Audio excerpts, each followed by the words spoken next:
to Not a Great Whisperer podcast. I'm your host, Katy Rey, a fierce leader in the community, empowering you to own who you are and your story. Today, I have Robert Hamilton Owens with us. I am so excited. I am blessed to call Robert a friend. I reached out to him and he was so amazing and came here to Clearwater to do a little workshop with some gym goers. And he is just a fabulous human. Robert, thank you for joining.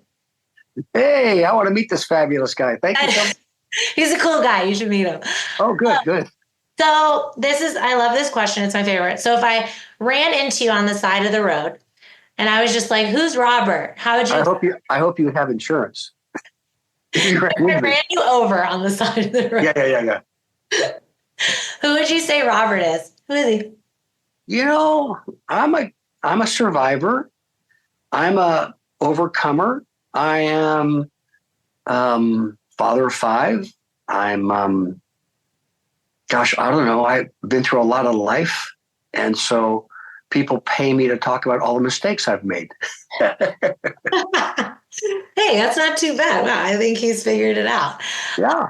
Why is that so? What made you want to talk about it? And what has really given you that keep going, nothing's really ever that hard kind of mentality? You know, I think that was something that people grew inside me. It was not a natural thing. I had a lot of problems growing up. Some of them should have been challenges, but they were just straight problems.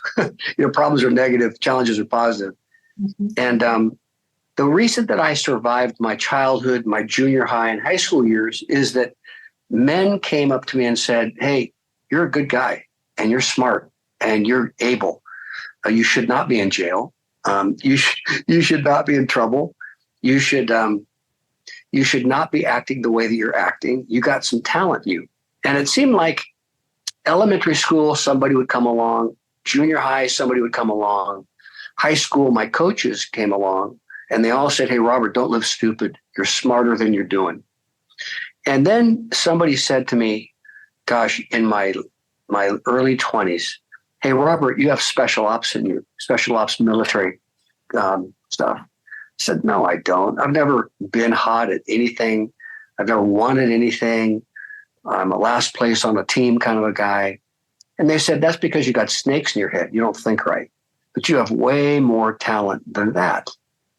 And I said, nah, you don't know. I got 20 years of a history of being an adopted kid, being a kid with disabilities, didn't learn to run, unaided till I was in 6th grade, sexually abused twice in 7th grade, 8th grade, started drinking heavy. You don't know my story. And they said, we don't give a rip about your story. Get over it. You're smart and you can do more if you want to. And if you want to be a victim, then go suck your thumb and be a victim. But if you want to grow up and stop reflecting on your past and start reflecting on the possibilities of your future, we're telling you, you have gifts inside you. And if you'll do what we say, we'll help you grow up and become something more than the failure that you feel that you are. And it really rocked me because I felt like a loser. I felt like all my friends were moving ahead. I was still just drinking too much, smoking too much, partying too much, surfing too much, snow skiing too much, living in the back of my van and liking it. Sounds kind of cool though, Robert. Well, it's kind of cool too. You can look in the mirror and you go, hey, dude, you're a head case, you know? Anyway, I said to these guys, I don't have faith in me, but I have faith in your faith in me. And that's probably the message that I have, is that if you would choose to believe in people and see in them what they don't see and begin to speak it over them, people really want to believe it many times. They just don't know how. They don't know what to do, what they need to change. And so I said, I have faith in your faith in me. And if you see that, then I'll do it. And they said, well, then for the next 6 months, you're going to change everything. You're going to change the way you eat, sleep, drink. You're not going out with girls. You're not going to smoke weed. You're not going to party. You're just going to do what we want you to do. And I said, I'll do it. And so I did that. And when I went into the Air Force, in the Air Force, we have a Navy SEALs program called Pararescue. And it's Navy SEAL training, but we had 6 to 9 months of medical where we become combat paramedics. We jump out of planes with IV bags and knives and epinephrine, phenergan, morphine. And when the Army, Navy guys, Marine guys get shot or hurt, they call on us to get them out. And so I went into that with 150 guys, tried out, and 6 of us graduated, and I was made number 1 in the class. Of course you were. And my sergeant, oh yeah, sure. And then my sergeant came up to me and said, "Why do you refuse to lead? These men follow you. They look at you. They watch you." And I go, "I've never led before. I mean, I'm not a leader. I'm a follower." And he said, "That's the snakes in your head. You're a leader. And what you do, people watch." And I go, "They shouldn't." And he goes, "They do. And you better act right because they're following you and watching." Anyway, when that shift happened, when all of a sudden, wow, I do have more gifting and talents than I thought I did. And these guys kept different ones, 7th grade, 8th grade, 9th grade. "Robert, you can." My book is called Beyond Average. And it's because I had a life before 20 that was just average and mediocre, surviving 2.0, graduating from high school, barely getting out. And then there's the life after that when nothing has been mediocre and nothing has been average and everything has been, I can and I will. And if I want to, I'm going to.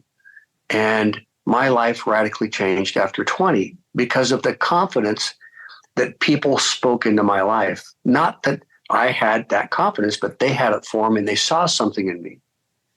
And so when I look at people today, I usually never look at people for who they are. The first thing I see is their potential. And whether it's a kid or it's guys in jail or it's, dope smokers or, whatever it is, I always see what could be, what isn't there. But they, as I say, they have snakes in their head and they say that they're a victim because of, I'm a foster kid or I'm an adopted kid or I'm a disabilities kid or I'm a stupid kid or I'm an ugly kid or I'm too fat or too skinny or too old. They see the negative. They don't see the positive. And if we can get inside people to help them see the real potential that's in them, then I have a great life because they come up to me later and they say, "Thank you for believing in me when I wasn't really thinking I could do any of that stuff." And I say, "No problem." We all have the choice of choosing to believe for the positive or the negative. I'm going to continue to believe that I'm a screw up and I'm just going to stay in this mud puddle and I'm going to stay here, So that's sort of my story. I love that. I think you do what other people did for you now, and it must be so fulfilling. What's your favorite? Is it really any group of people to talk to? I feel like you're so versatile with that. What's your favorite group of people to talk to? Like athletes, young kids? Like what's your? I think high schoolers. High schoolers? They're still so moldable. Last year I went to South Africa. 5 hours. And I went to speak to him. I went there for a month. And this guy said, "Hey, we just stop off and talk to this high school." And I said, "They don't want to listen to me. I'm old." Kids are kids, I'm not cool. I'm old. There's hardly any hair anymore, and I look old. And I said, "Just go talk and tell your story." And the kids started making lines after I spoke to stand and want to talk to me. And I'd say, "I'm a grandpa, why do you want to talk to me?" And they'd say, "My dad's a drunk and he beats my mom. I've been sexually abused. My dad's an alcoholic. I've had 3 dads." And they just look at you like, what do I do? Where do I go? How do I work through this? I said to this girl, gosh, I went to her class at my old high school. I went there for probably a year to work with kids. And she had her fingernails all bit to the nub, and she would never look me in the face. She was always looking down at her desk. So I'd say good morning to her, and she wouldn't look at me or say anything, probably 2-3 weeks in a row. And finally, I got down on one knee and got underneath her eyes and said, "Will you look at me, please? What's your deal, And she said, "What's your deal?" And I said, I'm here to encourage you and to find out why you're this Taekwondo champion. I mean, you got all these belts and these awards and stuff. Why is it you could be so disciplined and so together, Taekwondo and whatever else it was, and then schoolwork, you get straight Fs because you won't do your homework. She goes, I don't like schoolwork. I said, why? She goes, I just don't relate to it. I mean, I don't need it. But you do like fighting. And she said, yeah, I really like fighting. And I said, so how long have you been liking to fight? She said, oh, maybe like sixth grade. And I said, really? I said, so you're I mean, everybody says you're hot. I mean, you're a great fighter and you knock people all over the place. And she said, I do. With those bit down fingernails, which always says there's stress, there's anxiety, all that stuff. So I said, why did you start learning to fight? And she just looked me right in the eyes and said, because I got tired of my dad sexually abusing me. And I said, got it. And I said, so what happened? She said, I trained. And one time when he tried to sexually touch me, I knocked him out. I said, sweet. And she said, he's never touched me since. I said, good for you. Now, what are we going to do about school? She said, I don't know. I said, why don't you be smart in everything? You're gifted. Anyway, and you get all these different kinds of kids. I like speaking to businessmen, businesswomen. Yeah. I do military, I do athletes and special ops military. I still train them. But when you get a junior high kid or a high school kid that's still so open and so moldable, and look at them and say, I love you. I'm for you. You and I, we can work through this kind of stuff. I've had issues. You have issues. Friends have issues. People have issues. Get over it. What are you going to do? And I really like that. I do enjoy working with kids, being that one person, just like for you, you had faith in their faith that you were a leader. So you're like, okay, I'll try it when they have that one person that is like, no, you can do it. So I think the point of that is that we don't realize the power of one person believing. You can have 99 negative people, but if there's one person looking in your eyes and say, I don't care what they say, I believe in you. The statistics say that people will gravitate to that one light in the midst of all that darkness. Oh, yeah. There is a Harvard study that says one caring, supportive adult can change the success of a child. You bet. Just one. Yeah. So I hate when you say you're old or nobody wants to talk to this old guy. You're awesome. And I do, recently you had talked about how just younger generations don't really respect older generations and the knowledge and value that they bring. How do you combat that? What do you just show up as yourself and kind of lay out the experience? Or because I feel the same way. I love having people from all different generations around me. I think it's so valuable and important for all of us to just learn together. But how do you kind of deal with that? I have different groups. This morning, I was just with 60 junior college athletes, and I'm asked to train them. And so I take them out in the sand at the beach, and I run them, and I make them throw up and puke and get emotional control through their breathing and stuff. Anyway, I talk to them and I say, do you guys have any mentors? And they say, no, my mom and dad. How's that going? How's your mom and dad? They're screwed up, or or something like that, And they have you ever thought of the concept of finding somebody who's been there, done that, and that can talk to you before you have to be there and do it, learn the hard way? And they go, I don't think about that often, but they all come in different sort of mindsets. Yeah. And so I say to them, there's something about learning from older people who've been there, done that.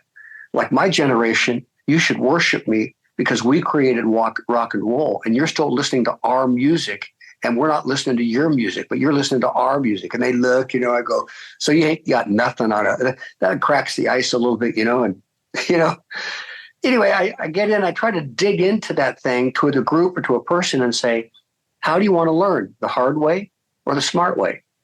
Well, I don't know. What's the difference? hard ways where you make all the mistakes, you get fired and lose this and flunk that and, a car wreck here. So, or you can go to somebody who's already done all that and say, I don't know what I should ask you. And this is a great question, but what are the questions that I should ask you that I can't even think to ask you? What are the questions that I should say? And I don't even know how to think about that. I don't live in that world because my world is really small. And so I work with kids and try to get them to open up and ask those questions. And I find that it doesn't matter what socioeconomic background, what ethnic background, if you get them to think like that, they will open up and they will talk to you and they'll ask you those questions. First, you have to legitimatize it. Then you have to give them the freedom. And then you have to encourage them to come talk, ask. And I find kids wanting to hang out more than I want them to hang out sometimes. They just want to talk and ask questions. And they just didn't know it was legitimate to be able to do that. I love that. I love when you always explain, like, I just got done making 60 kids puke. It always makes me laugh because I'm imagining it and I'm like, they probably were puking. What I do is I say, my job is to be a head coach. I'm going to grow your head. I'm not going to grow your physical capabilities only because your mind quits before your body does. So I'm going to tell you the difference between average and championship. So I'm going to teach you about mental control and emotional control and breathing. And I'm going to take you to that place of pain. And I'm going to look at you in the eyes. And I'm going to say, breathe, get control of the thoughts that are in your head. And then I take them through it and through it and through it. And they always say, gosh, I just didn't know I had that in me. I didn't know I could do that. And I said, all of us didn't know that we had more in us than we knew because we're emotionally vulnerable to protecting ourselves from pain. Mm-hmm. But growth means pain, whether it's public speaking or it's learning a language or working through issues. People have to go into a certain level of pain to grow. And then they go, oh, that's not so bad. What about the rowing? How long did you row? How long did you row for? I rowed at this school where I'm coaching. I rowed for 2 years and I was a knucklehead and I was not a good rower, but I found that they kept saying, Robbie, you're a really good athlete. You just don't put the oar in the water right. And I said, what do? I really like to row. And they go, you're a really good rower, but you're not a good rower. So at the end of being 2 years there, that's when I said, military. I'm just going to go do that. These guys challenged me. And I said, I'm going to be a generalist. I'm just going to be a guy that's getting in great shape, does things, but I don't have to be technical at volleyball or this or rowing. I'm just going to see what I can do. And so I morphed into a generalist place where those guys then brought me into some specialties again that were more fitted for me. And what about your rowing excursion for the Atlantic? Yeah. I had a Navy SEAL friend of mine who I worked with for 7 years, 3 times a year, intensely. And after one of our sessions training Navy SEAL candidates and Ranger and Force Recon, Pararescue Air Force guys, he just went home and blew his head off. And all of us instructors said, what did we miss? This guy never shared with us. He helped guys that were suicidal, but he had, again, so many snakes in his head from 26 years of deployment and service as a Chief Master Sergeant Navy SEAL that he did not know how to open that door to that dark place in his mind. And if the door opens too fast, that stuff comes out and overwhelms you. And one day his came out so fast, he just got on a mountain bike, rode to his favorite place on the side of a hill and blew his head off. Mm-hmm. And so I wanted to do something to raise awareness and funding for veteran suicide. So I decided to row across the Atlantic Ocean on a team and become the oldest American to ever row across the Atlantic Ocean. I thought it'd be fitting. I've sailed the Atlantic Ocean. I might as well row it. And so just go a little bit slower. Anyway, so I did that. We raised a bunch of money for veteran suicide. But I did that because, again, mental health issues are huge for varied groups on different reasons. And I wanted to step in some place and see if I could make a difference at my age. So that's what I did. You're so cool. And I think it's such an important discussion to have with people. Veteran suicide is real. And I mean, it was so close to home for you. When did you start also talking about when you were sexually abused? What did you have to do healing wise to be able to openly talk about that with groups of, I mean, it must be so healing for people to hear you speak so openly about it because so many people have been affected by sexual abuse. So it's something people hold in for so long. When were you able to really talk about it? Yeah, that's a really interesting question. As you know, later on after special ops and putting guys in body bags, I went in the ministry and I went to theology school. And then I went and planted a church, started a church at the University of Nevada, Reno. So there's UNLV at Las Vegas, University of Nevada, Las Vegas, and UNR is in Reno. We got the med school, they got the law school, stuff like that. And I was a football, baseball, basketball chaplain for 20 years, working with screwed up kids like me. I mean, I really like kids or get kicked off the team for smoking weed and cheating and doing their stuff. I said, I can relate to you. Anyway, so during that time, you'll think on this, I ministered to people who were broken for years. I was senior pastor there for 25 years. That church grew to 3,000 people on 2 campuses at 6 services a weekend. And I was on TV on Fox with my own TV program for 22 years, talking to people in the community about brokenness. And not one time did it ever cross my mind that I was broken. Because the lock on my brain was so riveted down, the sexual abuse, that I got married, had 5 kids, and lived this normal life, and never once opened up to that thought that there's a box in your brain that if I open it, all that brokenness is there, and you don't even want to go there. About 65 years old, 65, 66, one day, somebody said something to me like, I said something, yeah, no big thing. I've been sexually abused, They said, have you ever wanted to fix that? And I went, fix what? And they said, you're screwed up. I said, no, I'm good. And they go, you've never dealt. And I went, yeah, I have. No, you're in denial. You're screwed up. And I went, And I went home and I started pondering, musing over, I think I'm screwed up. I think, and my wife had said to me, you're a little disconnected.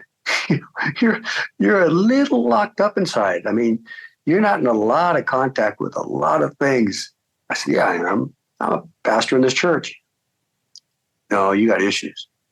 Anyway, one day then I said to myself, I think I'm messed up and I'm a grandfather because I just never gone there. Like my Navy SEAL friend had never unlocked that door. And when he opened up his pain, he killed himself. And I was thinking, well, I need to open up that door real slowly. Yeah. I mean, all the things around it, like my dad saying, what'd they do to you? And I said, I had to fight my way out of a tent. All the guys wanted me to do this to me. And it was in Boy Scouts. And they wanted to initiate me as a young kid into Boy Scouts. And my dad just looking at me saying, sorry, boys will be boys. See ya. And walked out of the room. And my dad was the head of Boy Scouts for the county, like all of Tampa. My dad was the head Boy Scout. But in those days, Leave It to Beaver days, you just didn't talk about your stuff. You just move on. So he knew the boys. He knew the boys' families. It was a 1 high school town. It was blah, blah, blah. Nothing said. My mom and dad had some real knockdown dragouts over it, but always behind closed doors, not in front of me. Yeah. So I don't begrudge, that era. It was just a different era. But then I had to go and say, how messed up am I still? And what has it meant to me with my kids or my wife or the way I've ministered to people about brokenness? Because I've done alcohol, suicide, all the other things. And I've done people that were sexually abused. It just never crossed my mind that I had to open that thing up. Yeah. And so your question's pretty interesting because it's been a revelation for me in the last, 7 years or so to say, I still have needs to work on my stuff. Mm-hmm. And am I willing to do that and acknowledge that? So then I began to tell people that I was messed up. Yeah. And then all these people began to flood me and say, I am too, or had something happen to me, or this or that. I said, really? And they'd never done anything with their stuff but bury it. Yep. And I'm not a real huge huggy feely guy. I'm sort of like, get over it, dude, change your diaper. But there are some things where you just need to say, I think I'm tweaked. I think my melon's tweaked. And we got to heal it. I only hold hands so much. Yeah. And I think that's one of your superpowers, though, is that you acknowledge it, right? Like the messiness, you say messed up or however you put it, but you also are like, we're not going to sit in it. We're not going to use it to victimize ourselves. We're going to get through it. But now you acknowledge it. So it actually made you even stronger to acknowledge it. And you show up as yourself every day, knowing that you can learn something or grow in some way. I think that's one of your superpowers, multiple superpowers. I know that lots of people have come up and thanked me for sharing a lot of my life. Like they identify with a lot of pain or issues or circumstances. Yeah. And so I know that in Christian world. Oh, we cut out. Or the other side. Can you hear me now? Yeah, Robert, you said in Christian world, and then it cut out. In Christian world, we sort of learn to turn our misery into ministry. Yeah. But the other thing is your mess is your message. And so don't bury your mess. It's your message, especially how you work through it, whether it's 12-step or whatever. Don't deny your mess. See, I work with special ops guys and I say, you got issues? Really? You don't have any issues, huh? How many combat tours? What have you seen? Got any issues? I'm good. Then why do you drink so much? Or why do you have anger? Or why do you do this or do that? Leave me alone. No, I'm going to press a little bit. Why are you the way you are? You on your fourth wife? You think it's all them? Stuff like that. Yeah. And so it's important that we know that secure people can talk about their stuff.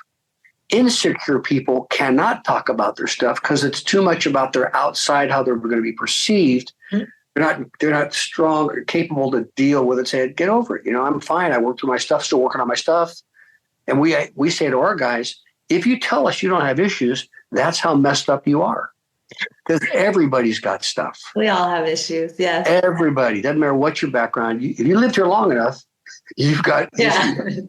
There's no perfect family, all this stuff. Mm-hmm. You're awesome. Okay.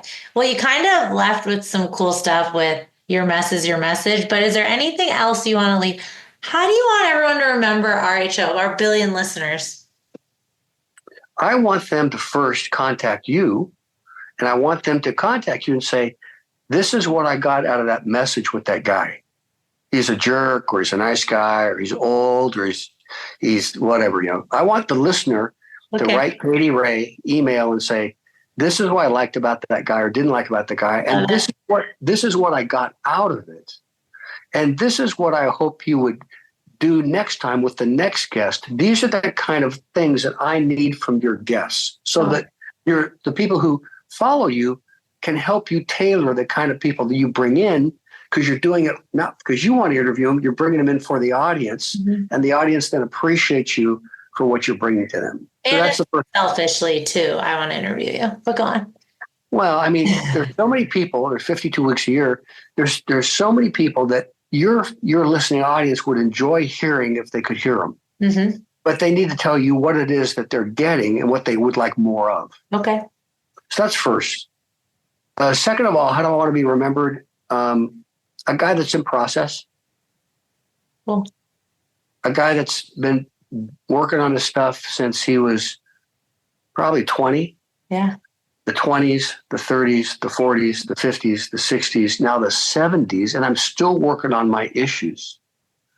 And so I thought I'd be through them in 10 years, I thought, well, the first 10, and we'll just work real hard on stuff, and out of bing, we're clean, right? And then the 30s come along and get married, and then the kids come along, and then the kids go to jail, or the kids do drink, or the kids are, all of a sudden they get through your 40s, and thank God they're still alive. And then you get to your 50s, you take a breath, and what am I to do? Did I really do what I wanted to do in life, or I just pay my bills? Every decade has new issues and stuff. And so I'm in my 70s trying to stay in the game. And, Again. I want to be remembered as some guy that's working on his stuff. I love that. Oh my gosh. You're amazing. I appreciate you. Beyond Average is your book, and then your website is Robert Hamilton Owens, correct? Yeah, there's so many Robert Owenses out there that this guy said, hey, put your middle name in. Yeah, it's perfect. And I said, yeah, Robert Hamilton Owens. And the book is there on audio. Oh.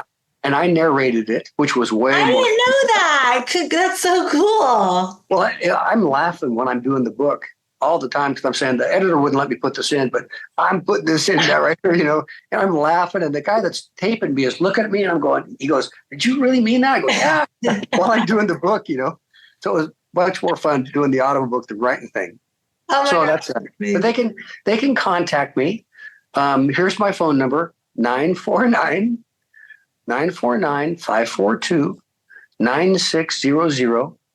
And my email is my name, Robert Owens, but the Owens has 2 S's. I did that for my kids because there's Robert Owens and my kids got 2 S's. So Robert Owens with a double S at Yahoo.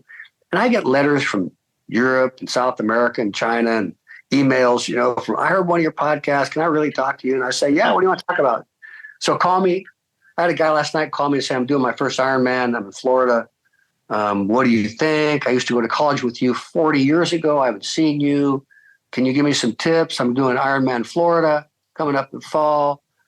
Did we play racquetball together at school? No, we didn't. I was doing other stuff last night, Oh, I love that, Robert. And I love how you say you're not huggy feely person, but you're so welcoming that people just call you 40 years later to get some tips about Ironmans. Yeah, it's like, do we live in the same dorm together? He goes, yeah, blah, blah. Oh, hey, good, nice to meet you. What's up? That's so cool.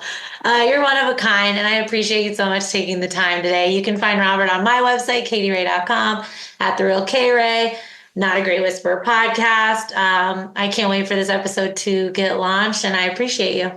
I appreciate you, and I'll see you next time I'm in Tampa. For sure.